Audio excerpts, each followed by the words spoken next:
ನಮಸ್ಕಾರ ದೇವ್ರು. ಆರ್ಯವಾಣಿ love story part 3 ವಿಡಿಯೋಗೆ ನನ್ನೆಲ್ಲಾ ಇಷ್ಟ ದೇವ್ರಿಗೂ ಸ್ವಾಗತ. ಓದ್ ವಿಡಿಯೋದಲ್ಲಿ ಹೇಳ್ದಂಗೆ ವಾಣಿಗೆ ಫುಡ್ ಪಾಯ್ಸನ್ ಆಗಿರುತ್ತೆ. ಆರ್ಯವಾಣಿ ನೋಡಕ್ಕೆ ಹಾಸ್ಪಿಟಲ್ ಬರ್ತಾನೆ, ಆದ್ರೆ ವಾಣಿನ ಐಸಿಯು ಇಟ್ಟಿರ್ತಾರೆ. ಐಸಿಯು ಒಳಗಡೆ ಯಾರನ್ನೂ ಬಿಡ್ತಾ ಇರಲ್ಲ. ಆದ್ರಿಂದ ವಾಣಿ ನೋಡದೆ ಆರ್ಯಂಗೆ ತುಂಬಾನೇ ದುಃಖ ಆಗ್ತಿರ್ತದೆ. 2 ವರ್ಷ ಆದ್ಮೇಲೆ ವಾಣಿ ನೋಡಕ್ಕೆ ಆರ್ಯನ ಐಸಿಯು ಒಳಗಡೆ ಬಿಡ್ತಾರೆ. ಅದಾದ್ಮೇಲೆ ಡಿಸ್ಚಾರ್ಜ್ ಮಾಡ್ತಾರೆ.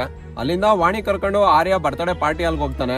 ಬರ್ತ್ಡೇಲಿ ಆರ್ಯ ವಾಣಿಗೆ ಒಂದ್ ಗಿಫ್ಟ್ ಕೊಡ್ತಾನೆ. ಆ ಗಿಫ್ಟ್ ಏನು ಅಂತಂದ್ರೆ, ವಾಣಿನ ಮತ್ತೆ ಆರ್ಯ ಫ್ರೆಂಡ್ ಆಗಿದ್ದಾಗ ವಾಣಿ ಆರ್ಯಂಗ್ ಒಂದ್ ಮಾತು ಹೇಳಿರ್ತಾಳೆ. ಆ ಮಾತೇನು ಅಂತಂದ್ರೆ, ವಾಣಿ ಮದ್ವೆ ಆಗೋಂತ ಹುಡುಗ ಕಾಲ್ಗೆ ಜನ ಬಳೆ ಕೊಡಿಸ್ಬೇಕು ಅಂತ ಒಂದ್ ಆಸೆ ಇಟ್ಕೊಂಡಿರ್ತಾಳೆ. ಆ ಮಾತನ್ನ ಆರ್ಯಂಗೆ ತಿಳಿಸಿರ್ತಾಳೆ. ಅವಳ ಆಸೆ ಅಂತಾನೆ ಆರ್ಯ ವಾಣಿಗೆ ಕಾಲ್ಗೆಜ್ಜನ ಬಳೆನ ಗಿಫ್ಟ್ ಆಗಿ ಕೊಡ್ತಾನೆ.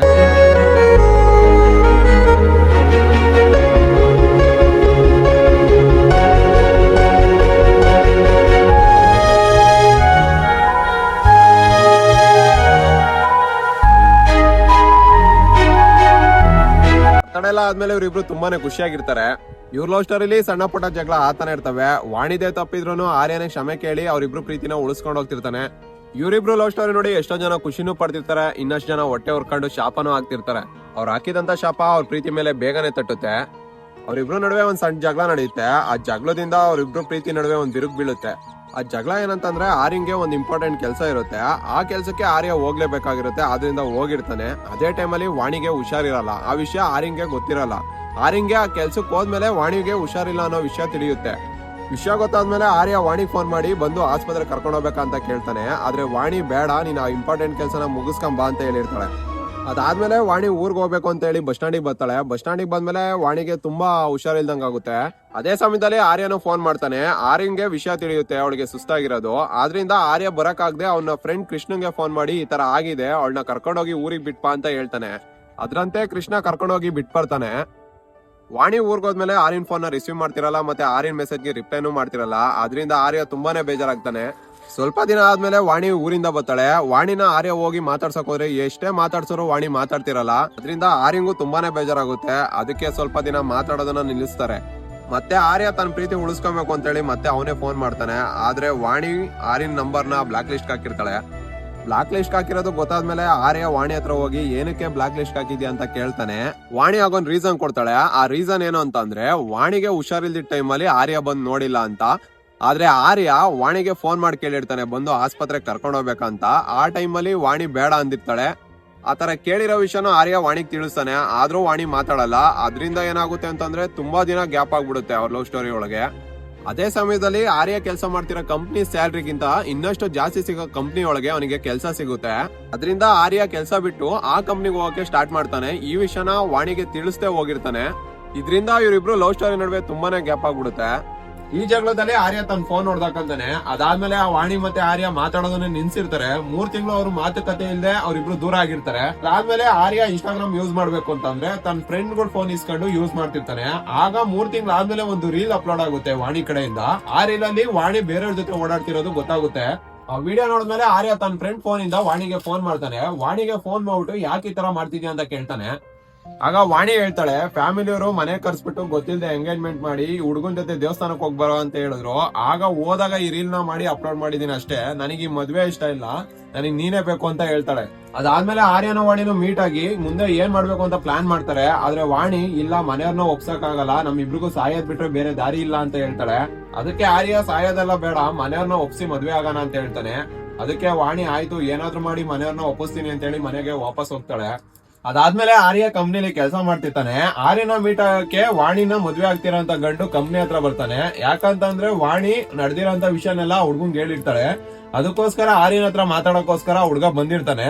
ಆಗ ಆರ್ಯನು ನಡೆದಿರೋಂತ ಘಟನೆನ ಹುಡ್ಗಂಗ್ ಹೇಳ್ತಾನೆ. ಆ ಹುಡ್ಗನ ಹತ್ರ 2 ತಿಂಗಳು ಟೈಮ್ ಬೇಕು ನಾನು ಅವಳನ್ನ ಮದ್ವೆ ಆಗೋದಿಕ್ಕೆ ಅಂತಾನು ಹೇಳಿರ್ತಾನೆ.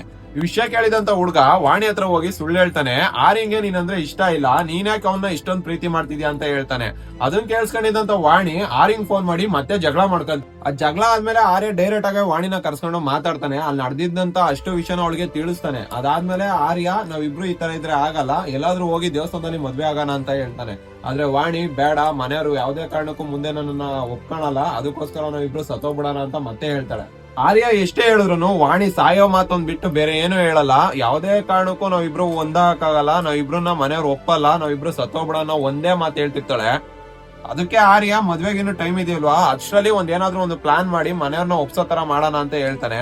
ಅದಾದ್ಮೇಲೆ ವಾಣಿ ರೂಮ್ಗೆ ಹೋಗ್ತಾಳೆ. ರೂಮ್ಗೆ ಹೋದ್ಮೇಲೆ ಆರ್ಯ ಮತ್ತೆ ಫೋನ್ ಮಾಡ್ತಾನೆ ಸಂಜೆ 6 ಗಂಟೆಗೆ. ಸಂಜೆ 6 ಗಂಟೆಯಿಂದಾನು ಬೆಳಗಿನ ಜಾವ 6 ಗಂಟೆವರೆಗೂ ಮಾತಾಡ್ತಾರೆ. ಏನೇ ಮಾತಾಡಿದ್ರು ವಾಣಿ ಸಾಯೋ ಮಾತ್ ಬಿಟ್ರೆ ಬೇರೆ ಏನೂ ಆಡಲ್ಲ. ಇಬ್ರು ಜೊತೆಗೆ ಸತ್ತೋಗ್ಬಿಡೋಣ ಅಂತ ಹೇಳ್ತಿರ್ತಾಳೆ.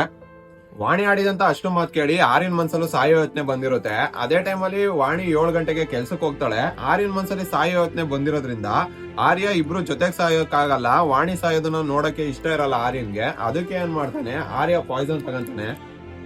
ಆರ್ಯ ಪಾಯ್ಸನ್ ತಗೊಂಡಿರೋಂತ ವಿಷಯ ಆರ್ಯನ್ ಫ್ರೆಂಡ್ಸ್ ಗೆಲ್ಲ ಗೊತ್ತಾಗುತ್ತೆ. ಅದಾದ್ಮೇಲೆ ಅವರು ಹಾಸ್ಪಿಟ್ಲ್ಗೆ ಸೇರಿಸ್ತಾರೆ. ಅದಾದ್ಮೇಲೆ ಆರ್ಯ ಉಳಿಯೋದು ಡೌಟ್ ಅಂತ ಹೇಳಿರ್ತಾರೆ ಹಾಸ್ಪಿಟ್ಲ್ ಅಲ್ಲಿ. ಆರ್ಯ ಐಸಿಲ್ ಇರೋಂತ ವಿಷಯನೂ ವಾಣಿ ಕಿವಿಗೂ ಬೀಳುತ್ತೆ. ಆದ್ರೆ ವಾಣಿ ನೋಡೋದಿಕ್ಕೆ ಬರೋದಿಲ್ಲ. 3 ದಿವಸ ಆದ್ಮೇಲೆ ವಾಣಿ ನೋಡೋದಿಕ್ಕೆ ಬರ್ತಾಳೆ. ವಾಣಿ ಐಸಿಯು ಬಂದ್ಮೇಲೆ ಒಂದ್ ಮಾತು ಹೇಳ್ತಾಳೆ, ನನಗೆ ನನ್ನ ಫ್ಯಾಮಿಲಿನೇ ಮುಖ್ಯ, ನನಗೆ ನೀನ್ ಬೇಡ ಅಂತ ಹೇಳ್ತಾಳೆ. ಆ ಮಾತ್ ಹೇಳಿ ವಾಣಿ ವಾಪಸ್ ಹೊರಟೋಗ್ಬಿಡ್ತಾಳೆ. ಆ ಮಾತ್ ಕೇಳ್ಸ್ಕೊಂಡಿದ್ದಂತ ಆರ್ಯನ್ಗೆ ತುಂಬಾನೇ ನೋವಾಗುತ್ತೆ. ಅದಾದ್ಮೇಲೆ ಆರ್ಯನ ಡಿಸ್ಚಾರ್ಜ್ ಮಾಡಕ್ 15 ದಿವಸ ಆಗುತ್ತೆ. 15 ದಿವಸ ಆದ್ಮೇಲೆ ಆರ್ಯ ಮನೆಗ್ ಬರ್ತಾನೆ. ಮನೆಗ್ ಬಂದ್ಮೇಲೆ ಮೊದ್ಲು ಮಾಡೋ ಕೆಲಸ ವಾಣಿನ ಮೀಟ್ ಆಗ್ಬೇಕು ಅಂತ ಆರ್ಯ ವಾಣಿನ ಕಾಂಟ್ಯಾಕ್ಟ್ ಮಾಡಕ್ ನೋಡ್ತಾನೆ. ಆದ್ರೆ ವಾಣಿ ಎಲ್ಲಾದ್ರೂ ಬ್ಲಾಕ್ ಮಾಡಿರ್ತಾಳೆ. ಮತ್ತೆ ಅವಳು ಎಲ್ಲಿದ್ದಾಳೆ ಅನ್ನೋದು ಆರ್ಯಂಗೆ ಗೊತ್ತಿರಲ್ಲ. ಅವನು ಹುಡ್ಕಕ್ ಸ್ಟಾರ್ಟ್ ಮಾಡ್ತಾನೆ. ಆರ್ಯಂಗೆ ಇನ್ಸ್ಟಾಗ್ರಾಮ್ ಅಲ್ಲಿ ವಾಣಿನ ಮದ್ವೆ ಆಗ್ತಿರೋ ಹುಡುಗನ ಐಡಿ ಸಿಗುತ್ತೆ. ಆ ಐಡಿ ತೆಗೆದು ನೋಡಿದಾಗ ವಾಣಿ ಆ ಹುಡುಗನ ಜೊತೆ ಓಡಾಡ್ತಿರೋದೆಲ್ಲ ಗೊತ್ತಾಗುತ್ತೆ. ಅದಾದ್ಮೇಲೆ ಆರ್ಯ ಆ ಹುಡುಗನ ಹತ್ರ ರಿಕ್ವೆಸ್ಟ್ ಮಾಡಿ ಕೇಳ್ತಾನೆ, ನನಗೆ ನನ್ನ ಹುಡುಗಿ ಬೇಕು, ಯಾವ್ದೇ ಕಾರಣಕ್ಕೂ ಅವಳನ್ನ ಮದ್ವೆ ಆಗ್ಬೇಡ್ರಿ, ನನ್ನ ಹುಡುಗಿ ನನಗೆ ಕೊಟ್ಬಿಡಿ ಅಂತ ಹೇಳಿ ರಿಕ್ವೆಸ್ಟ್ ಮಾಡ್ತಾನೆ. ಆದ್ರೆ ಆ ಹುಡುಗ ಯಾವ್ದಕ್ಕೂ ರೆಸ್ಪಾನ್ಸ್ ಮಾಡಲ್ಲ. ಆ ಹುಡುಗ ಯಾವ ಮೆಸೇಜ್ ನೋಡಿದ್ರು ರಿಪ್ಲೈ ಮಾಡ್ತಿರಲ್ಲ. ಸ್ವಲ್ಪ ದಿನ ಆದ್ಮೇಲೆ ರಿಪ್ಲೈ ಮಾಡ್ತಾನೆ. ಆ ರಿಪ್ಲೈ ಅಲ್ಲಿ ಏನಿರುತ್ತೆ ಅಂತಂದ್ರೆ, ವಾಣಿ ನನ್ನನ್ನ ಮದ್ವೆ ಆಗೋದಕ್ಕೆ ಒಪ್ಕೊಂಡಿದ್ದಾಳೆ, ಇನ್ ಮುಂದೆ ವಾಣಿ ಸವಾಸಕ್ಕೆ ಬರ್ಬೇಡ ಅಂತ ಹೇಳಿ ಆ ಹುಡುಗ ಮೆಸೇಜ್ ಹಾಕಿರ್ತಾನೆ. ಆ ಮೆಸೇಜ್ ನೋಡಿದಂತ ಆರ್ಯ ಆ ಹುಡುಗನ್ಗೆ ಕಾಲ್ ಮಾಡಕ್ಕೆ ಸ್ಟಾರ್ಟ್ ಮಾಡ್ತಾನೆ. ಆದ್ರೆ ಆ ಹುಡುಗ ರೆಸ್ಪಾನ್ಸ್ ಮಾಡಲ್ಲ.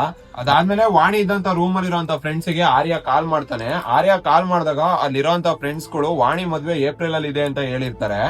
ಆ ವಿಷಯ ತಿಳಿದಂತ ಆರ್ಯ ವಾಣಿನ ಕಾಂಟ್ಯಾಕ್ಟ್ ಮಾಡಕ್ಕೆ ಬೇರೆ ಯಾವ್ದಾನ ನಂಬರ್ ಇದ್ರೆ ಕೊಡಿ ಅಂತ ಅವ್ರ ಫ್ರೆಂಡ್ಸ್ ನ ಕೇಳ್ತಾನೆ. ಅದಕ್ಕೆ ಅವ್ರ ಫ್ರೆಂಡ್ಸ್ ಅವ್ರ ಅಕ್ಕನ ನಂಬರ್ ಕೊಡ್ತಾರೆ. ಅವ್ರ ಅಕ್ಕನ ನಂಬರ್ ತಗೊಂಡು ಆರ್ಯ ಕಾಲ್ ಮಾಡ್ತಾನೆ. ಆರ್ಯ ಕಾಲ್ ಮಾಡಿ ನಡೆದಿರೋಂತ ಅಷ್ಟು ವಿಷಯನ ತಿಳಿಸ್ತಾನೆ. ಆ ವಿಷಯ ಎಲ್ಲ ತಿಳಿಸಾದ್ಮೇಲೆ ವಾಣಿನ ಮದ್ವೆ ಆಗ್ತಿರೋ ಹುಡುಗನ್ ಜೊತೆ ಒಂದು ಕಾನ್ಫರೆನ್ಸ್ ಕಾಲ್ ಆಗ್ತಾನೆ. ಆ ಕಾಲಲ್ಲಿ ವಾಣಿನ ಮದ್ವೆ ಆಗ್ತಿರೋಂತ ಹುಡುಗ ಮತ್ತೆ ಹುಡುಗನ್ ಅಕ್ಕ ಮತ್ತೆ ವಾಣಿ ಅಕ್ಕ ಮತ್ತೆ ಆರ್ಯ ಇಷ್ಟು ಜನ ಕಾನ್ಫರೆನ್ಸ್ ಅಲ್ಲಿ ಇರ್ತಾರೆ. ಕಾನ್ಫರೆನ್ಸ್ ಅಲ್ಲಿ ಆರ್ಯ ತುಂಬಾನೇ ರಿಕ್ವೆಸ್ಟ್ ಮಾಡ್ತಾನೆ. ಅದಕ್ಕೆ ವಾಣಿ ಅಕ್ಕ ನಿನ್ ಕ್ಯಾಶ್ ಬೇರೆ, ನಿನಗ್ ಮಾತ್ರ ವಾಣಿನ ಕೊಡಲ್ಲ ಅಂತಾರೆ. ಅದಕ್ಕೆ ಆರ್ಯ ಮತ್ತೆ ರಿಕ್ವೆಸ್ಟ್ ಮಾಡಕ್ಕೆ ಸ್ಟಾರ್ಟ್ ಮಾಡ್ಕೊಂತಾನೆ. ಆಗ ಹುಡುಗನ ಅಕ್ಕ ಈ ವಿಷಯದ ಬಗ್ಗೆ ಮಾತಾಡೋಣ ಮನೆಗ್ ಬಾ ಅಂತ ಹೇಳಿರ್ತಾರೆ. ಆ ಕಾನ್ಫರೆನ್ಸ್ ಕಾಲ್ ಮುಗ್ದಾದ್ಮೇಲೆ ಒಂದ್ 2 ಡೇಸ್ ಗ್ಯಾಪ್ ಆಗುತ್ತೆ. ಆ 2 ಡೇಸ್ ಗ್ಯಾಪ್ ನಂತರ ಹುಡುಗನ ಅಕೌಂಟ್ ಅಲ್ಲಿ ಒಂದು ಫೋಟೋ ಪೋಸ್ಟ್ ಆಗುತ್ತೆ. ಆ ಫೋಟೋ ಏನಂತಂದ್ರೆ ಏಪ್ರಿಲ್ ಅಲ್ಲಿ ಇರುವಂತ ಮದುವೆ ಫೆಬ್ರವರಿ 21ನೇ ತಾರೀಕೆ ಆಗಿರುತ್ತೆ. ಆ ಪೋಸ್ಟ್ ನೋಡಿದಂತ ಆರ್ಯನ್ಗೆ ಮನ್ಸಲ್ಲಿ ತುಂಬಾನೇ ನೋವು ಉಂಟಾಗುತ್ತೆ. ಆ ನೋವನ್ನ ಯಾರ ಹತ್ರ ಹೇಳ್ಕೊಬೇಕು ಅಂತ ಗೊತ್ತಾಗದೆ ಅವನು ಫ್ರೆಂಡ್ಸ್ ಗಳನ್ನ ಹುಡಿಕೊಂಡು ಹೋಗ್ತಾನೆ. ಅವ್ರ ಫ್ರೆಂಡ್ಸ್ ಗೆ ಆಲ್ರೆಡಿ ವಾಣಿ ಮದ್ವೆ ಆಗಿರೋಂತ ವಿಷಯ ಗೊತ್ತಾಗಿರುತ್ತೆ. ಅವರೆಲ್ಲ ಅವನ್ನ ತಬ್ಕೊಂತಾರೆ. ಆಗ ಆರ್ಯ ಅಳೋದಿಕ್ಕೆ ಸ್ಟಾರ್ಟ್ ಮಾಡ್ತಾನೆ. ಈ ವಿಷಯದಿಂದ ಆರ್ಯ ತುಂಬಾನೇ ಡಿಪ್ರೆಷನ್ಗೆ ಹೋಗ್ತಾನೆ. ಡಿಪ್ರೆಷನ್ಗೆ ಹೋದಾಗ ಆರ್ಯ ಕಳ್ಕೊಂಡಿರೋದ್ರ ಬಗ್ಗೆ ಎಲ್ಲ ಯೋಚನೆ ಮಾಡ್ತಾನೆ. ತನ್ನ ಪ್ರೀತಿಸೋ ಹುಡುಗಿಗೋಸ್ಕರ ತನ್ನ ಫ್ಯಾಮಿಲಿ ಕಳ್ಕೊಂತಾನೆ, ಫ್ರೆಂಡ್ಸ್ ನ ಕಳ್ಕೊಂತಾನೆ, ತನ್ನ ಸುತ್ತಮುತ್ತ ಇರೋ ಜನದ ಪ್ರೀತಿನೂ ಕಳ್ಕೊಂತಾನೆ.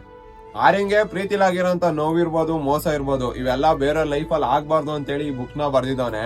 ಇದು ನಮ್ಮ ಆರ್ಯನ್ ಲವ್ ಸ್ಟೋರಿ. ಈ ವಿಡಿಯೋದಲ್ಲಿರೋಂತ ಆರ್ಯನ್ಗೆ ಏನಾದ್ರೂ ತಿಳಿಸ್ಬೇಕು ಅಂತಂದ್ರೆ ಕಮೆಂಟ್ ಬಾಕ್ಸ್ ಅಲ್ಲಿ ಹೋಗಿ ಅವ್ನಿಗೆ ಏನ್ ತಿಳಿಸ್ಬೇಕು ಅನ್ನೋದನ್ನ ಕಮೆಂಟ್ ಮಾಡಿ. ಮತ್ತೆ ಈ ವಿಡಿಯೋ ಇಷ್ಟ ಆಗಿದ್ರೆ ಲೈಕ್ ಮಾಡಿ, ಶೇರ್ ಮಾಡಿ, ಸಪೋರ್ಟ್ ಮಾಡಿ. ನನ್ನ ಎಲ್ಲಾ ದೇವರುಗಳಿಗೂ ಬಾಯ್.